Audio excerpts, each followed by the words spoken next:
Today, I'm going to go through the requirements. This is about to be a lot. I don't want it to feel like a fire hose because there could be a lot of technical language in here. My plan is to go down and in plain language state what each of the requirements is. If you do not want to be overwhelmed, I suggest that you do not read the description. But if you're feeling good, feel free to read the description. Sub-team leads and just anybody else that knows what they're doing and is on the team. If you have any questions in the middle of the session, write them down, and then either we can talk about it afterwards, or you can send them to me and I can answer them offline. I just don't want to get on large technical tangents until we get done with this, but then we can get on large technical tangents. Okay, so we're looking at the L1 requirements right now. Like I said last week on Friday, these are given to us from above. These are heavenly requirements that are set to us by IREC and by the team's mandates. So they're pretty simple. We're going to compete in the competition category that we're going to compete in. So that's 10,000 feet with a student researched and developed solid motor. We have to declare which event we are intending to go into, and it really helps development purposes to know this. Also, for future reference, this is inside of the systems folder in the Andromeda Phase D folder of the Rocketry Google Drive. So you can always get to this. If you're ever wondering about this in 2-3 weeks and you're like, ah, shit, what's that requirement? You can go and check it out. Okay, so the second requirement is IREC excellence. The vehicle will be designed in accordance with IREC documents, so ESRA. ESRA is the entity that runs the competition. And so they put out documents and they tell us exactly what we have to do. And so a lot of the following things in the L2s and the L3s come directly from documents, and everything just gets referenced to this requirement.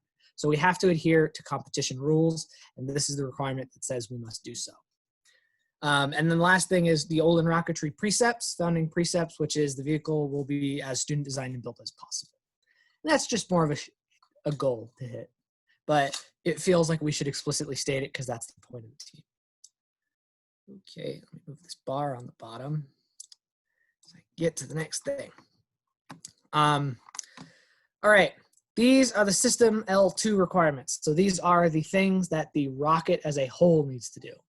I reference vehicle. That's just to have flavor of language.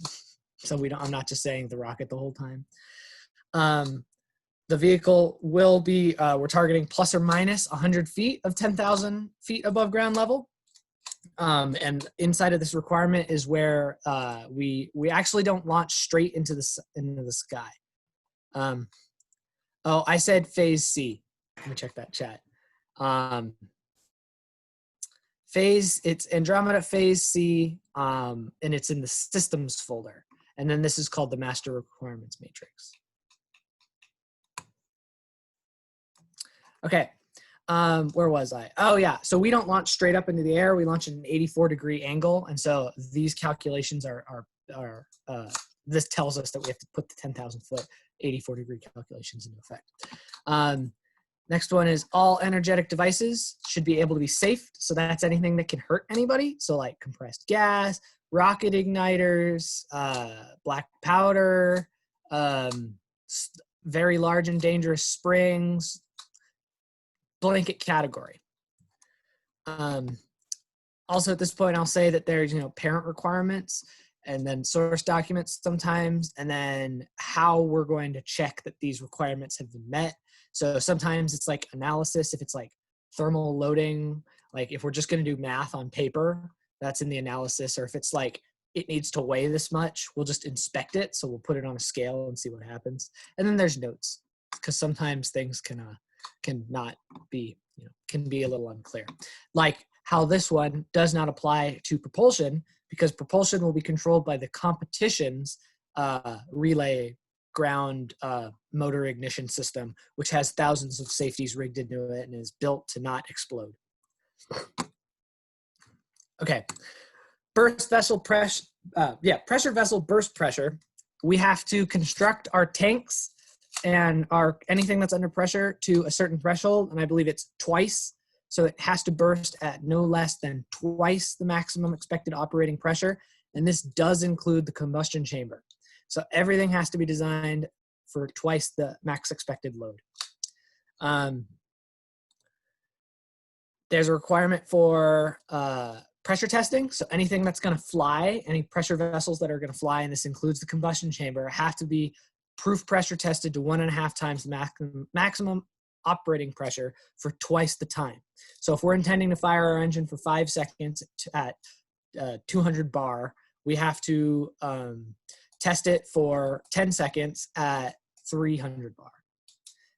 And then that thing that we tested, that combustion chamber, can be flown. And that's the same with student research and developed,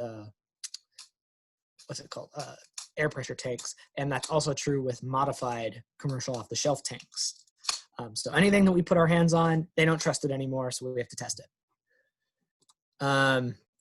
There's a requirement that we have pressure vessels. Any pressure vessel that we have must have a relief device. This does not include combustion chambers, because that would be dumb.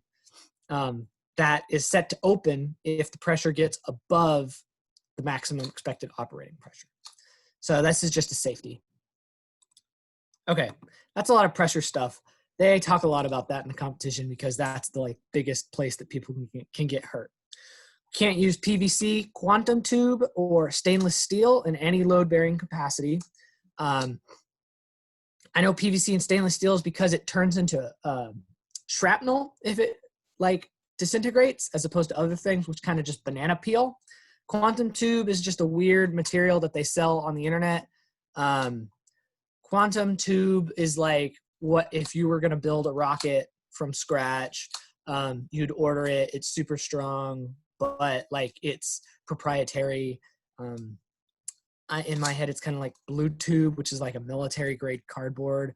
We've bought blue tube before, but there's certain things that we can't build this rocket out of. And so we cannot buy quantum tube to build it out of.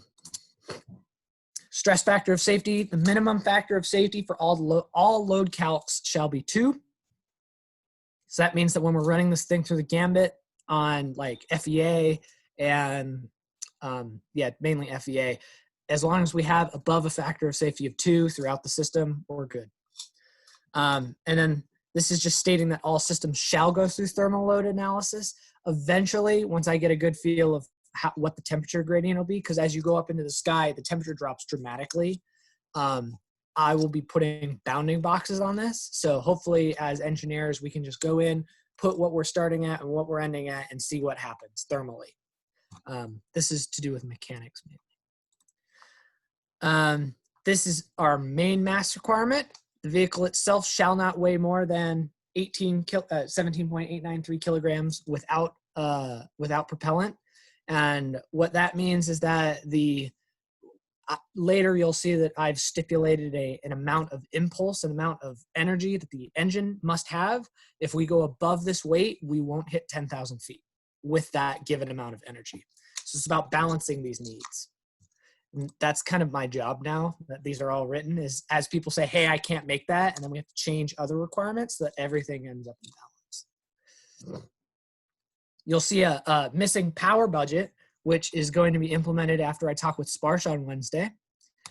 And then this whole area, because all of the avionics are separated into separate L3 requirements, a lot of these are electrical requirements as a whole, such as the avionics system shall be single fault tolerant. Now, what that means is if an error occurs somewhere, if one of the flight computers fails, it has to be tolerant of a single fault, which means there has to be a backup redundancy. This essentially means that we have to carry a commercial off-the-shelf flight computer. So that's this next thing. A commercial off-the-shelf flight computer will be the backup avionics system.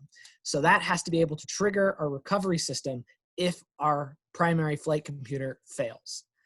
We're required to have a commercial flight computer on board to track height for competition records because they don't trust us to do the recordings. Wonder why? So we're going to just use that for that purpose. But single fault tolerant is a big buzzword that you hear. You might hear dual fault tolerant, triple fault tolerant. These are like what NASA requires when they send multi-billion-dollar missions into space. We only need to be single fault tolerant. Safety critical wiring. Safety critical wiring means anything that's going to be touching recovery. All of that needs to be cable managed, so it can't just be wires going everywhere. We have to make it look pretty. And they all have to be sufficiently secure, all the connections, which means that tug tests, like if we pull on it, it shouldn't come out immediately. Like it has to be a really good connection. Exiting the realm of avionics. This tells us how fast we need to be moving off the end of the launch rail. I talked about this on Friday. 30.5 meters per second. Otherwise, the competition will deem us not stable and we will not be allowed to launch. And then speaking of stability, we can not have less than 2 body calibers. I talked about what a body caliber is last time. It's simply the width of the rocket. We cannot have less than 2 body widths between the center of pressure, which is determined mainly by the fins and the rest of the structure, and the center of mass at any point during ascent.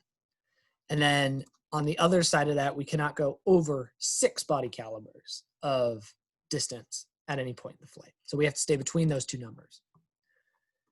Okay, so that's a lot of stuff about what the system has to do. And now we're going to go granular. So we're going to start with structures and move from there. Sorry, avionics peeps, you're at the end. Oh, well.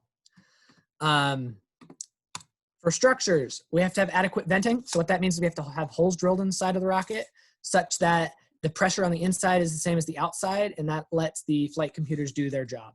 Because the flight computers run mainly off of pressure, not all pressure, but a lot of off of pressure data. And so we have to make sure that those are the same. Competition has some stats about what's good. That should be easy. You'll see the same requirement here. PVC, quantum tube, and stainless steel shall not be used. This is just flowing down to the L3 level. Same thing with the thermal analysis. Eye bolts. We are only allowed to use closed type eye bolts in the construction of our rocket. What that means is that there cannot be any like open area between the the U of the eye bolt and where it closes, because then like things can slip and bad things happen.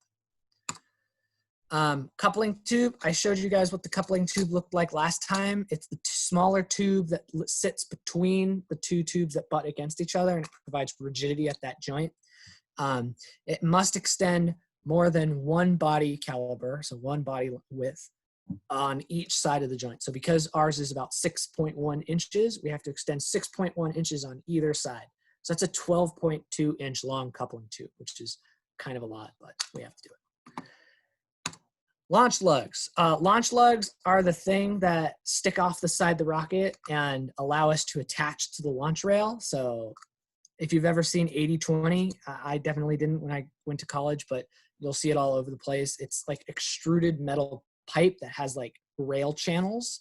So they use an 80-20 rail, and we have to attach to that. So all launch lugs shall be attached via a hard point. And what that means is we don't just have it attached via like a hole in the side and some epoxy. Like we have to put some plywood. We have to make sure that it's strong.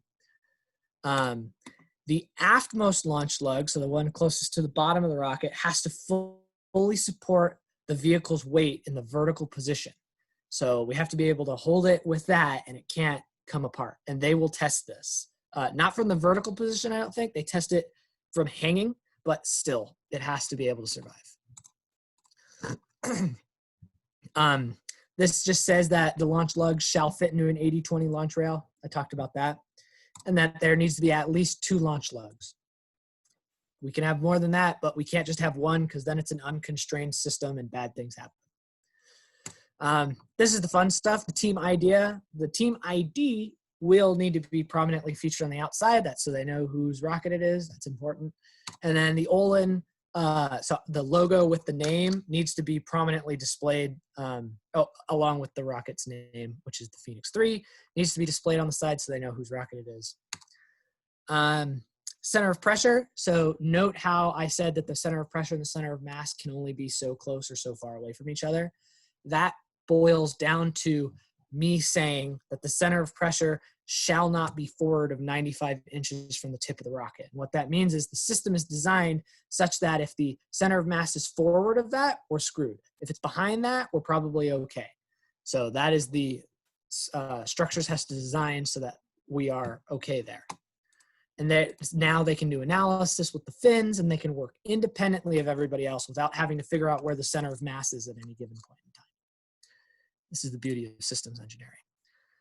Maximum mass, we also are allowed to like granularly boil down and say, all right, the mass of this system cannot be more than 8.899 kilograms. And the nose cone has to be RF transparent. I talked about that last time because that's where the antennas are. So we have to be able to get a signal out there to the outside world. There has to be some form of motor retention at the bottom. We don't want the motor to just fall out. Brandon and Gian will have worked very hard, and whoever joins them on their quest for an engine, we do not want to lose that in the middle of the desert. And then the stress factor of safety calculation shall be done to the level. You cannot have a factor of safety lower than 2. And I should mention what factor of safety is. You'll learn this as you go on in your mechie careers. The factor of safety is your yield strength related to how much force you're putting on it, and that's in terms of stress.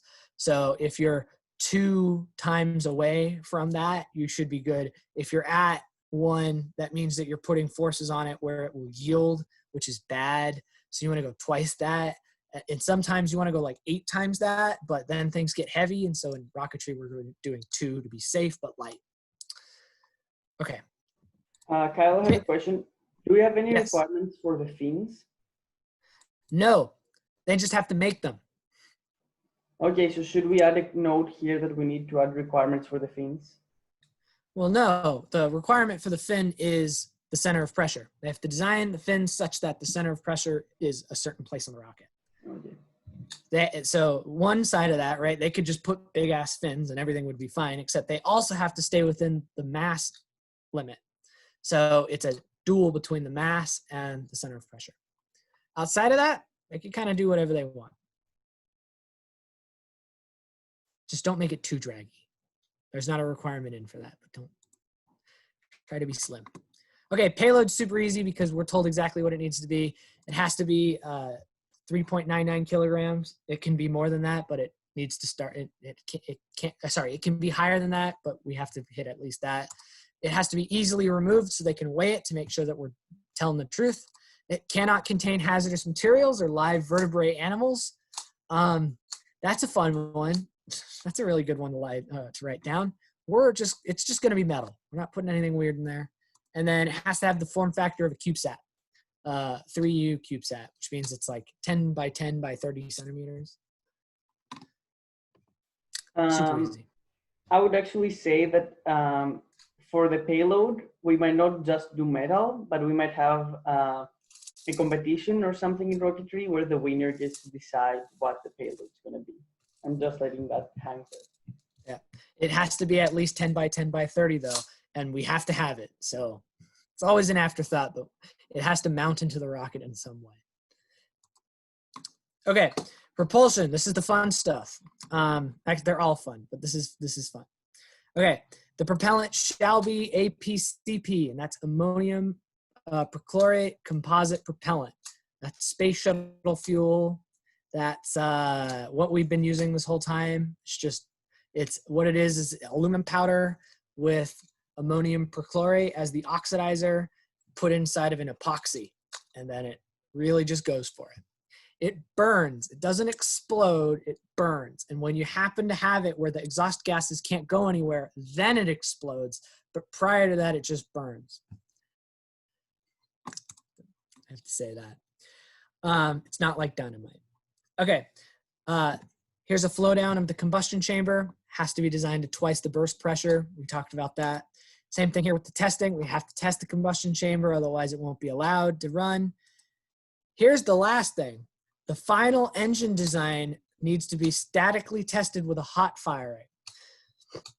If we change anything post this hot firing, we have to do another hot fire.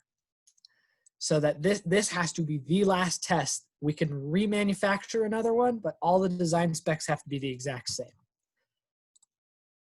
The motor shall be designed and manufactured in-house. The engine, so this is that impulse requirement that I talked about. The engine shall have at least 10,000 Newton seconds. So what that means is that it has to have that amount of gas in the tank. It also needs to provide a certain amount of thrust at liftoff. After that, it can provide less, but at liftoff, it needs to have 3,900 Newtons of force. Otherwise, we do not reach the speed requirement to get off the rail. That's where this comes from. We have to be going fast enough, which means we have to be lifting heavy enough. The maximum dry mass, when you hear dry mass, that means just no propellant. Makes more sense if you have a liquid engine because your fuel is wet, but this is dry, even though it's, propellant, it's fine. So it needs to have a dry mass of no more than 3.342. I suspect I'm going to get some pushback on that. I'm shocked I didn't just hear a scream from the other room from Brandon. The engine shall fit in the form factor of a 98 millimeter motor. What this means is that we can pivot in the worst case scenario where we cannot do a hot fire. We do not want to be pinned down by a lack of engine. So we are going to design the entire system around 98 millimeters because we can buy motors in that size. Motors generally come in very discrete sizes, and 98's the copycat that we're looking for. I did all these calculations with both our engine and an off-the-shelf engine that we can buy. And so 98 millimeters is the sweet spot. Again, we can't use PVC, quantum tube, or stainless steel. Stainless is heavy, PVC is dumb. Quantum tube, I don't know, you'd want to put anything burning inside of it. So this is a pretty easy one for us. Thermal analysis is going to need to happen, and stress calculations will need to happen. Pretty simple stuff. Okay.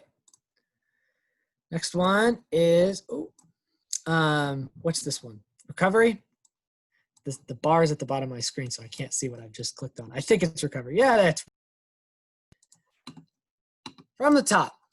Shall be dual event. That's the most important. It has to deploy a drogue, and then it has to deploy a main. And we talked about that last week. The drogue is to put it into a free fall straight down, and then the main is so that it lands safely.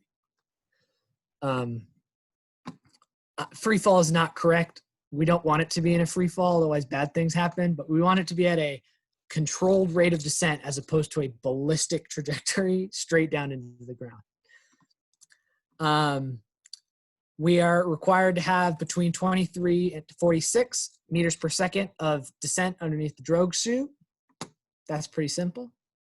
And the entire recovery system has to implement swivel links. And what that means is, like, we can't have like a rope tied to something and then tied to another thing, because if those things start turning, you get a lot of tension in the rope. So you have to have a swivel connector at one end or in the middle so that it can pivot about itself while still having the force there. The main and the drogue chutes need to look completely different from each other so that the people with the super high powered lenses can determine that things are going okay. That's mainly for recovery efforts. And then the whole system needs to be tested on the ground. So it needs to be ground tested while under the control of avionics, where the flight computer is in simulated flight. This is a very large requirement that involves multiple subsystems, so that should be fun. It needs to be armed. It needs to be able to be safed. So I didn't talk about that earlier. I kind of just breezed past it, sorry. What safed means is that 2 events need to happen in order to trigger it. For our purposes, one is the flight computer says go. The second for us is most likely going to be a valve that we turn on and off. Pretty simple. The arming features need to be easily accessible from the vehicle when it's upright in the launch configuration, so we can just flick it and then run. Probably not run, but flick it. Again, burst pressure, pressure testing, relief device, those are all flow downs. This is telling what so the point of these next few is to have cohesive language between avionics and recovery as to what is being activated in order to allow things to happen. So the drogue deployment shall be activated by a solenoid. And it's a solenoid valve which releases air, but we just need to specify that this is how it's going to be done. And if we're going to change that, that changes things for avionics. So, and then the main chute shall be activated by a nichrome burn wire. Subsystem shall have a maximum mass of 4 kilograms. Pretty simple. Again, can't use any of those materials. Thermal analysis and stress factor safety also need to be taken into account.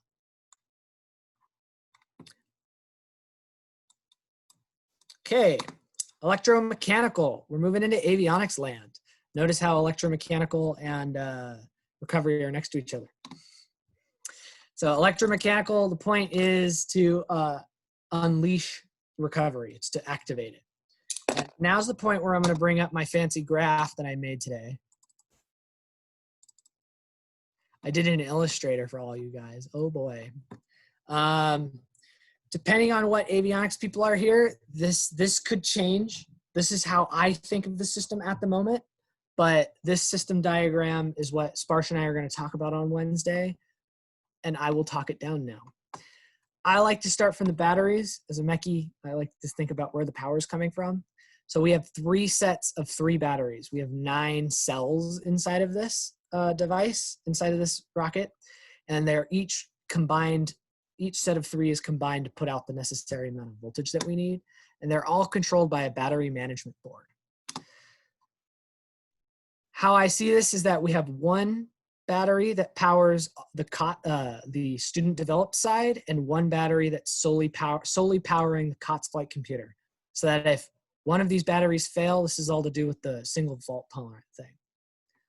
So we have one battery powering the COTS, one battery powering our stuff, with a third battery as a backup just in case the second one fails. So the battery management board will be tracking the health of all of them and then switching batteries, I believe, as needed. I think that's how the battery management board works. Dara could be screaming into her headset right now. The battery management board will provide power to the flight computer via a hard connection. I'm sure some data will also be transferred there. And this is all on one PCB. The battery management is on a separate PCB.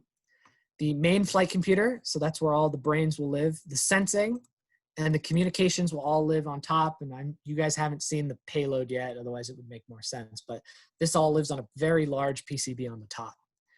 And then connected to that on the side is an I/O board, which just has the on switch and some status lights, most likely, that we will open up a door and see.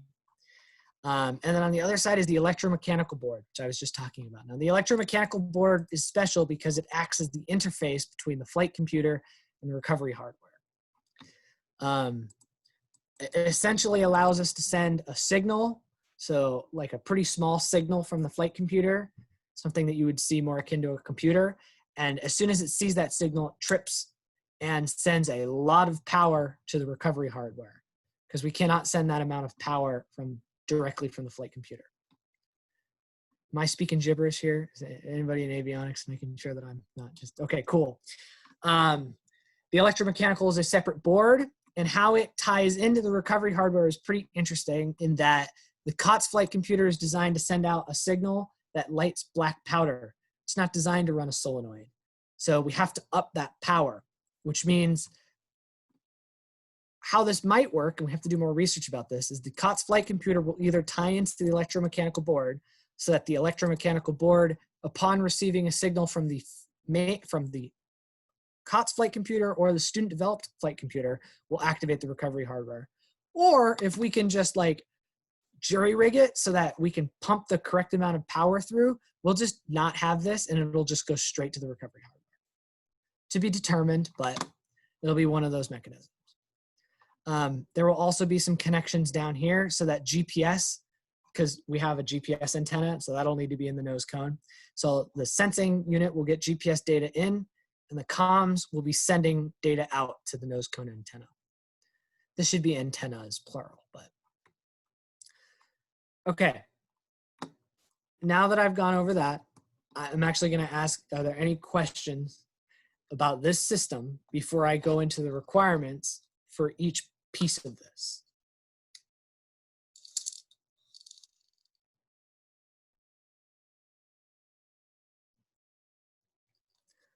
Cool. Okay. Starting with electromechanical. The electromechanical board shall have 2 sets of wire terminals, and that's to activate the drogue and the main. The drogue set of wires shall provide, and then this is going to be based on specs for the solenoid. So in order to activate the solenoid, we need to send X amount of amps for X amount of seconds. Same thing with the main chute. We need to specify how much power is being sent for how long. Battery connection. This is something that I did not include. If it's going to be taking lots of power, to be determined on this, this might be sent through the flight computer board, but not directly through the flight computer, or it might be sent around the side to the batteries. We're working on that. This is true. It will have a direct connection to the flight computer, to the main flight computer, and it shall be triggered by, I need to talk to Sparsh about this, by a certain signal from the main flight computer. So this is so that the person who's designing the electromechanical board knows what signal's coming in and knows what signals needs to be output, and then can bridge the gap with circuitry. And then all of the avionics payload, all of the avionics subsystems need to have, it cannot draw a maximum amount of power. So just in case things get wonky, we don't want to draw more than X amount of amps. And then it cannot draw X amount of watts, which means we have to come up with a power budget both instantaneously and along the length of the mission. We don't want to A, run out of battery power, or B, blow any circuits. So that's where these two come from. Okay. Battery management. This one's pretty simple. It needs to have output terminals for the COTS flight computer. It needs to have output terminals. Well, it's going to have a direct connection to the flight computer board. Battery management board is going to have 2 power flows. Like I said, one battery will be sent to the COTS flight computer, and the others will be sent to the main flight computer. This has to do with batteries. We'll see. I don't know. We're going to talk about power on Wednesday. And then battery quantity, this shall manage 2 separate batteries with a third as a backup. And then the battery management board should expect a maximum of XX amps. So in a case where everybody's drawing a maximum amount of power, we don't want something bad to happen on the battery end. And so this is where that requirement comes in. You can really tell that I'm a Mechie in all of these requirements. All right, flight computer. States when the drogue deployment event needs to happen, so at or near apogee, and the main chute deployment needs to happen no higher than 457 meters above ground level. Because that's the flight computer's problem, that's not recovery's problem. So that's why it's here. It's going to have direct connections to the electromechanical, the I/O, and the battery management board, like we talked about.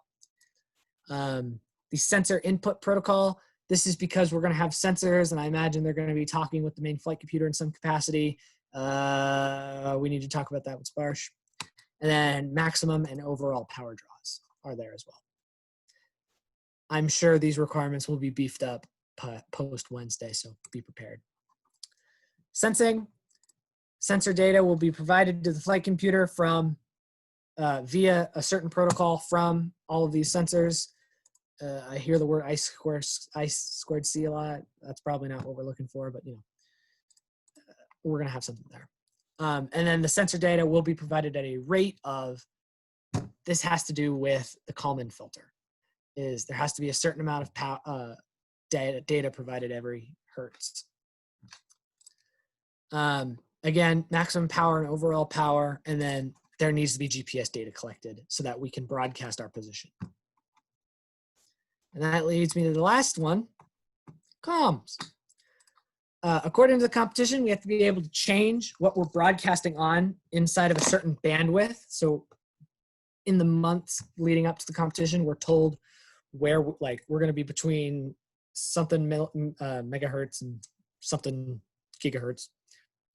It's not going to be that big, but we have to be able to rapidly change inside of that at the competition. So that's fun. The GPS location needs to be transmitted using a certain protocol at a rep of 2 seconds. So every 2 seconds it needs to update. It needs to be tested to 2 miles line of sight, which is crazy, but also super cool. It needs to use a set of terminals on the main flight computer board. So we're not going to have another separate board for communications. There just needs to be, we need to plug in the antennae or antennas directly into the flight computer board. Can't draw more than X amps, can't draw more than X watts. Same thing there.